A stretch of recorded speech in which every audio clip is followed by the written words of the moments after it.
Эми ошол убакта ата-эне менен болгон адеп бар го. Эми балдарга болгон дагы адеп бар да.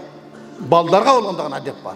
Эми аны да кыскача айтып кетели. Мисалы Аллах Таала Кур'ан Каримде айтат: "Я айюхаллазина аману қу анфусакум ва ахликум нара ва қудухан насу вал хижара."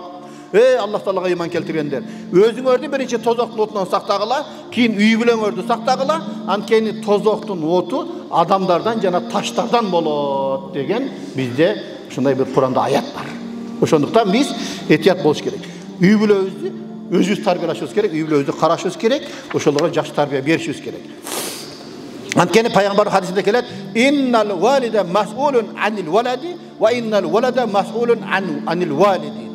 Albatta ata balası üçün javobgar, bala ata-enesi üçün, atası üçün javobgar deydi. Qandaycha dese, adep bergendigi üçün Allah Taalaның алдында жооп берет, а бала болсо ата-энесин сыйлап алгандыгы üçün жооп берет дейт. Көрбөйсүздөр. Экөө да жоопкер да бири-бирине. Бала ата үшін жооп берет, сыйлап алгандыгы үшін. Ата-эне болсо ата бала үшін жооп берет, жакшы тарбия бербегендиги үшін. Кудай сактасын ал нерселерди. Эми ата-эненин милдети эң биринчи бала туулушу менен оң кулагына азан айтыш керек. Оң кулагына азан, сол кулагына камат айтыш керек. Бул ата-эненин милдети. Эң биринчи. Экинчи милдети ата-эне балага таттуу нерсе, курмабы же бир таттуу нерсе менен ооздандырып дуа кылыш керек. Аллахым жакшылыктарды бери, жакшы болсо таттуу болсун дегендей мааниде оозуна салып, бул жерде былчет ооздандыруу деген былчет салып коюп эмес.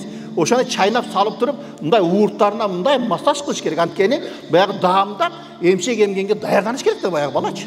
А бизде ооздандыруу дегенде 3 күн роддомдон келгенден кийин былчет бир майды салып коет оозуна, ооздандыруу дейт. Жок, андай эмес. Төрөлүшү менен болуш керек.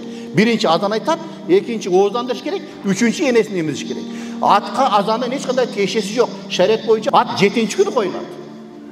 Чачын алып туруп, ат коюп бул 7-нчи күнү. Азан 1-нчи күнү айтылат. Адам өлгөндө жаназада азан такбир айтылбайт, ошо төрөлгөндө эле даярдап коет экен да биздин ата-энебизчи.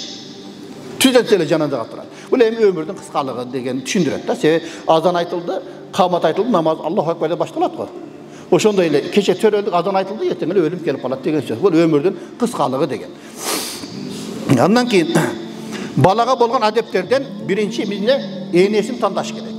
Үйлөнөрдө биз энесин тандаш керек. Себеби бизде айтат: "Тункахул мар'у ли арбаин." Аял заты 4 нерсе менен тандалат дейт. Биринчи ал мал дүйнөсү, ата теги, анан сулуулугу дини менен тандалат. Сен динин тандагын дейт да бизде шариат боюнча. Динин тандагын сен бактылуу болосуң деп атат да. Ошол эле сөздү бизде ата бабалар кыргызча жеткирип койгон да. Кыргызча. Анткени сүйгөнүң болсун капкара, жүрөгү болсун таптаза дейт. Мына ошол хадисти кыргызча жазбак тил менен бизге жеткирип койду баягы жердечи. Та? Сулуулугун чайга чылап ишет белең дейт го баягы жерде. Бул жерде эмне? Ошол жагын караш керек. Эми туугандар, андан кийин жакшылык кылып, ошол эмне? Ызат, урматка өзү үйрөтүшүбүз керек. Баланы кичинекейинде урматтап, урмат сый менен ызаттасак, чоңойгондо биз ошону бизде кайтымын алабыз. Бизге ошол урмат сыйды көрсөтөт. Кичинесин ошол тартипке үйрөтүшүбүз керек экен да. Анан күчү жетпеген ишти биз буйрбашыбыз керек, туура эмес ишке дагы буйрбашыбыз керек да. Жакшы иштерди буйруп, ошол жакшы иштерге биз айтышыбыз керек экен туугандар.